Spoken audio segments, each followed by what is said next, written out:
On today's episode of the Ag Irrigation Collective, we're going to visit about managing will lines for high profitability. Stick around.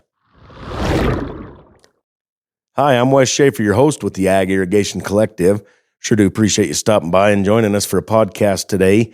We're going to visit about managing will lines and hand lines for high profitability. I know that kind of sounds like an oxymoron when you talk about high profitability with hand lines and will lines, but there is a way to get higher profitability by utilizing hand lines and will lines. A lot of you currently are using hand lines and will lines. The most prevalent part of the United States where they're used is more toward the western United States. And coincidentally enough, the study that we're going to review is coming out of Washington State University Extension. So it's coming out of the Northwest pretty heavily as we're going to take a look at this and kind of go over some hand line and will line procedures and how you can better make your stuff a little more profitable with your stuff. So we're going to first dive into some soil water basics. And water typically is held in empty spaces between your soil particles. And when these empty spaces are completely filled, the soil is said to be saturated, which is also mud. So your excess water will drain out over time, and this will continue until a point when the soil can no longer hold this certain amount of water against the downward pull of gravity. This soil water content is called your field capacity. So I'm going to go into all of these kind of some terms here as we then can better understand at the length of time that you need to irrigate with your will lines and go into that type of deal. This chart, there's several charts and graphics here that the Washington State University Extension has put together. Of course, as always in the podcast, in the show notes or in the description of the video here on YouTube, I will put the link to this so you can refer back to this PDF. It's a pretty cool little chart that they put together. So as a plant's roots remove water from the soil dries out to the point where the suction or pull of the soil on the water is greater than the plant's ability to absorb water. At this point, the plant will wilt and die, and this soil water content is referred to as the permanent wilting point. The difference between field capacity and permanent wilting point is known as the available water holding capacity of the soil, or AWC. And so in the chart here, they're showing the lower portion is the unavailable water, the middle largest portion is the available water, and then the top portion or saturation is the excess water. Different soils have different available water holding capacities. Sand cannot hold as much water compared to silt or clay. A plant's rooting depth is also an important consideration. A plant with deeper roots, such as alfalfa, has access to much more soil and consequently has a larger reservoir of soil water to draw upon compared to plants with shallower roots, such as onions or potatoes. And then just below this text, there's another chart that goes into your different soil textures and the available water within those. And it goes clear from coarse sand, fine sand, clear to clay and peat moss or peat mucks is what they call it here. It is important to note that plants grown in sandy soils use the same amount of water and nutrients as those grown in heavier soils. Sandy soils do not need more water, they just need to be irrigated more often, but in smaller amounts, since this soil cannot retain as much water as heavier soils. Applying more water than a soil can retain results in deep percolation, which wastes water, pumping energy, and vital plant nutrients that are held in the soil water solution. So that actually makes quite a bit of sense to our logical brain. You may want to describe it differently than that, but that is a very good explanation of why you may need to water sandy soils more frequently, however, lower amounts of water. As the soil water content is drawn down from the field capacity to permanent wilting point, production is generally unaffected until a point where production drops off. This point is commonly chosen as the Management Allowable Deficit, or MAD. The shape of the curve and, therefore, the location of the MAD point vary for different plants. Soil water depletion below the MAD point will result in significant yield losses. So now we're going to get into some of the wheel line and hand line limitations. Now that we have more of an understanding of how soil allows water to move through it. So some of the limitation of set move systems, which would be wheel line or hand line. Wheel lines, and especially hand lines, require considerable time and effort to move from one set to another. Consequently, growers prefer to use the longer set times because this involves the least amount of work. Therefore, 24-hour sets are common. This often results in large amounts of water being applied with long intervals between irrigations, typically about 3 inches within a 24-hour set. This is acceptable if the soil is capable of holding these large amounts of water. However, not all soils can hold this much water in the root zone, and much of the water would be lost to deep percolation, or the crop would have to go into the stress zone in order to use that much water. Here's an example of soil water budgeting for pasture grass on sandy soil. So if we assume the rooting depth of pasture grass is 3 feet, and the soil water holding capacity of the loamy sand soil is 1.2 inches per foot, then the total water holding capacity is 1.2 inches per foot times 3 feet, or 3.6 inches of water that can be held in the root zone. However, we do not want to fully deplete the soil water because below about 50% of the available water, there will be significant yield losses. If we choose a MAD of 50%, then 3.6 inches of water times 50% is 1.8 inches of water, which is the most soil water that can be depleted before irrigation is needed to refill the root zone. If we use the typical situation described above, where 3 inches of water is deposited in 24 hours, then almost half of the water would be wasted. In this case, 12-hour sets should be chosen to apply half as much water, which would be 1.5 inches, which is less than the calculated 1.8 inch maximum soil water depletion point. However, if the same grower had a field of alfalfa with a 5-foot deep root zone on a silt loam soil, which is 2 inches per foot of water holding capacity, then 24-hour sets would work fine. The calculation for that is 5 feet times 2 inches per foot equals 10 inches of available water. This 10 inches of available water multiplied by the 50% MAD results in 5 inches of maximum depletion. In this case, the grower may actually be able to move to 36-hour set. So that basically somewhat spells out too that there's quite some management practices necessary when you're dealing with wheel lines and hand lines in order to get your irrigation just right, to avoid wasting water, to avoid wasting pumping capacity, to avoid a bunch of things. Typically, you say, okay, I'm going to do a 12-hour set, but nobody really knows why.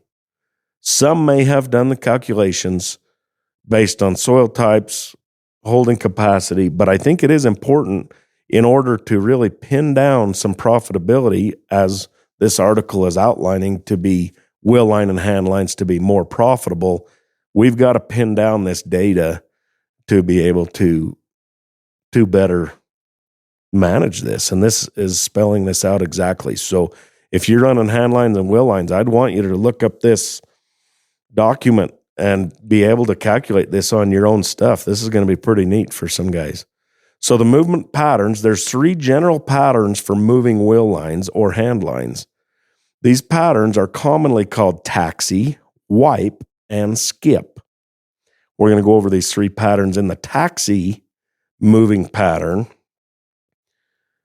farmers irrigate every riser down to the end of the field, then taxi the empty system all the way back to the original location before starting the cycle over again.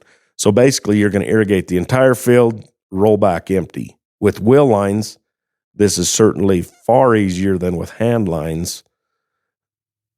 Taxi is a viable option, but is often unpopular because moving an empty system all the way back to the beginning is labor intensive. That is true. So on the wipe method, in the wipe pattern, farmers irrigate every riser in one direction, then wait a short time, which might be 12 or 24 hours, before irrigating in the opposite direction. And so basically, irrigate down, wait 12 or 24 hours, irrigate back. This pattern eliminates the need to move the empty system all the way back across the field. Although it requires less total movement of the irrigation pipelines, the wipe pattern usually results in too much water being applied at the ends of the field within a short time interval, resulting in water and nutrient loss and leaching. Using this pattern also results in a very long time interval between irrigations on the field ends, during which the plants see significant water stress and yield loss. Consequently, this option then is not recommended because of that. So say you're running 11 risers and it takes you, and you're on 24-hour sets, and you go 11 days down the field and then do this wipe method, you're going to be 22 days before you get back to the original location. And that's why this method's not recommended, because you will stress those plants at the very beginning where you started. So the skip pattern, farmers irrigate every other riser down and then irrigate the missed risers on the way back. That's actually a pretty neat way to do things. Go down every other, come back every other. Don't have to wipe or taxi. The skip pattern is recommended for the following reasons. It avoids the wipe problems of overwatering and long dry intervals at the field ends. Although it involves the same total movement lines as taxi, the labor is spread out into regular intervals, making labor easier to plan for and manage.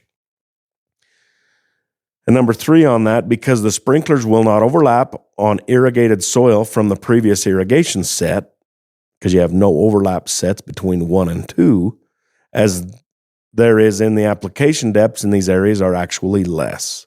This results in the equivalent of more frequent irrigations with smaller amounts of water in those overlap regions.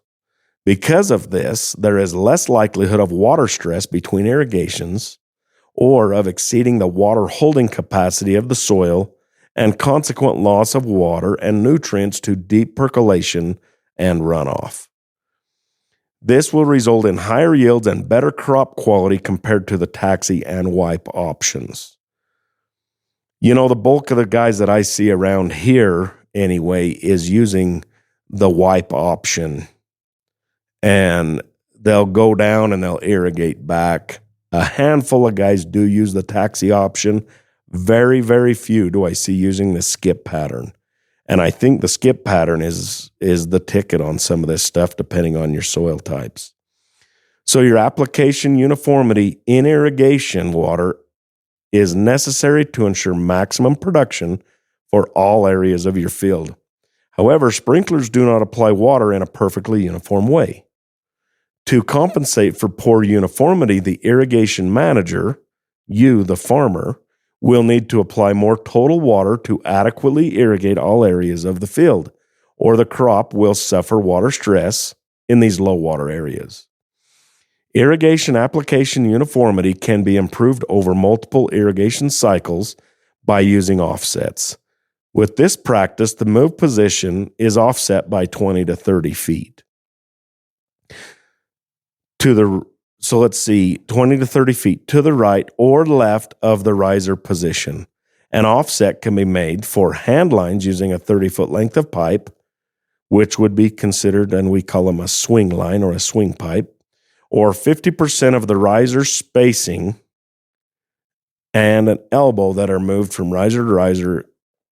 So basically, it allows you just to get your riser in a different location by using this offset.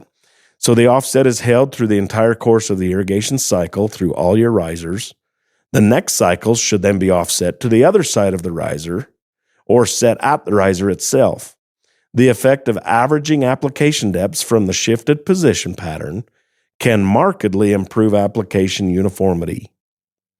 This improvement is particularly noticeable if operation pressures are on the low side or if a constant day-night wind pattern is present. In the case of extreme wind patterns, an offset of 12 hours in the start time in successive irrigations may also be desirable.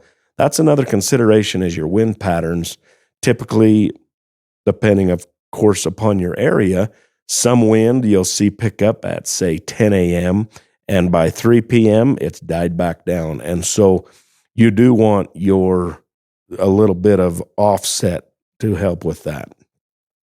So your move frequency within hand lines and well lines are, of course, as we discussed earlier, are dependent upon shallow soils, and sandier soils cannot hold very much water. Watering for long intervals, which would be considered 24-hour sets, will often apply more water than these soils can retain in the root zone. And this water will be lost to deep percolation, taking the soil's soluble nutrients with it. In these cases, the irrigation manager has two choices: using a shorter move interval, which would be 8 or 12-hour sets, or using smaller nozzles, which will result in a lower application rate. If less water is applied due to smaller nozzle size, an additional wheel or hand line may need to be purchased and run simultaneously in the field to keep up with the crop water use rates. So that is another consideration that, of course, then doubles the cost of your equipment, having an additional wheel line or length of hand line out in the field. But it is one method to eliminating some of these overwatering within your soil and losing those nutrients through the soil. So some additional management recommendations are: significant amounts of water can be lost to leaks. In a few tests, leaks are measured on well lines in a grower's field, and most growers were surprised at the rate of water loss, even though the leaks appeared minor. Many had as much water escaping as 2 to 5 sprinkler heads worth of water. It is a good practice to plan some time at regular intervals throughout the season to check the system, fix leaks, and replace gaskets. One time that I see commonly utilized to fix leaks is basically between dry down, when you're irrigating alfalfa, for example, and you're waiting for that ground to dry down and your irrigation is turned off for those sprinklers. That is the time to go in and repair some of those gaskets and nozzles that may have some issues. So on your sprinkler heads, brass impact sprinkler heads are most commonly used for agricultural production. The base or pivoting point of these sprinkler heads is usually the first to fail and can result in sprinklers that no longer pivot. Even though the impact arm still functions and appears normal from a distance, a non-rotating sprinkler head can lead to very poor uniformity, overwatering in highly localized spots, and significant water stress in other areas under the sprinkler. It is important to watch the line operate for a minute to ensure that each sprinkler head is actually rotating.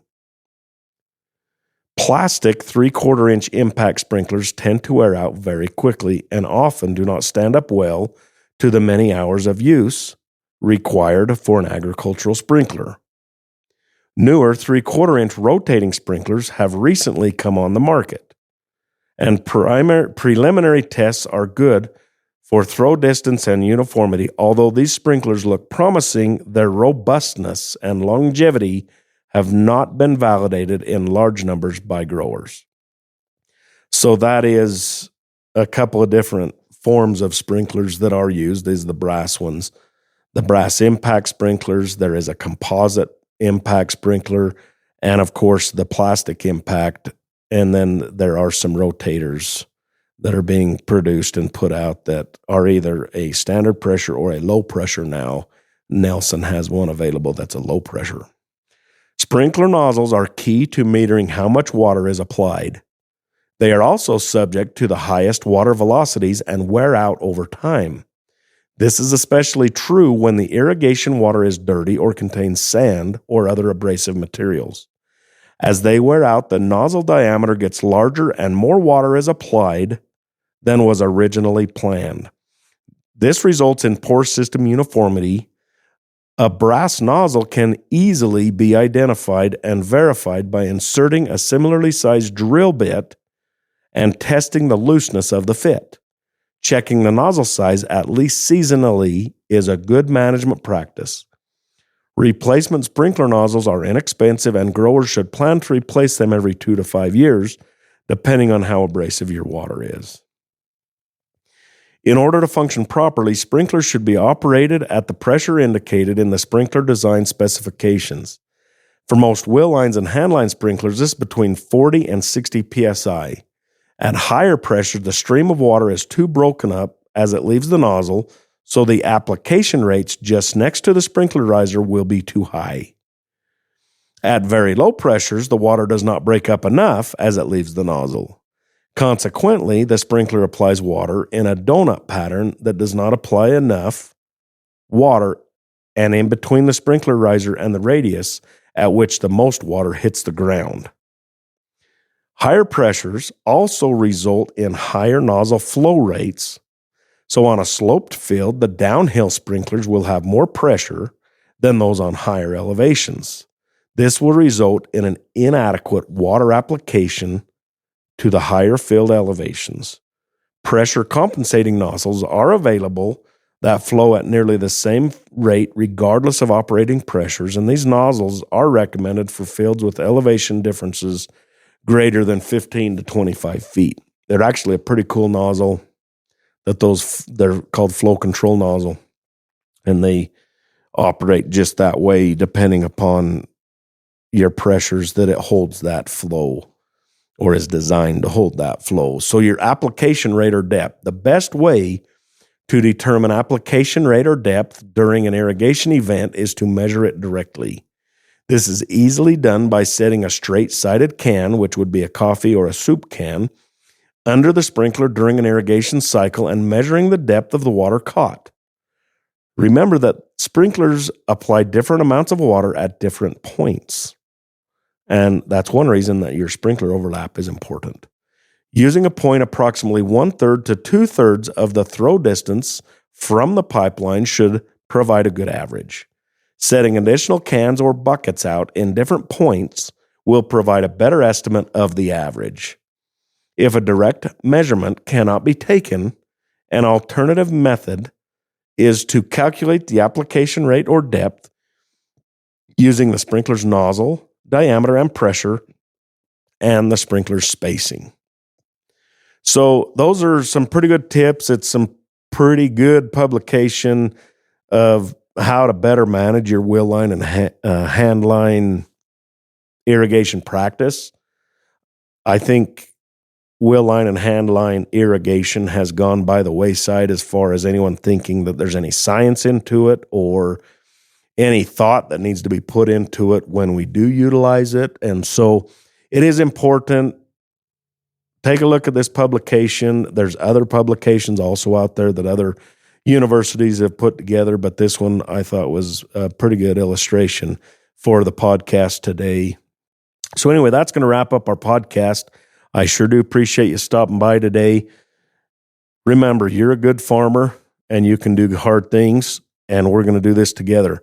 Be profitable, my friends. We'll catch you on down the road.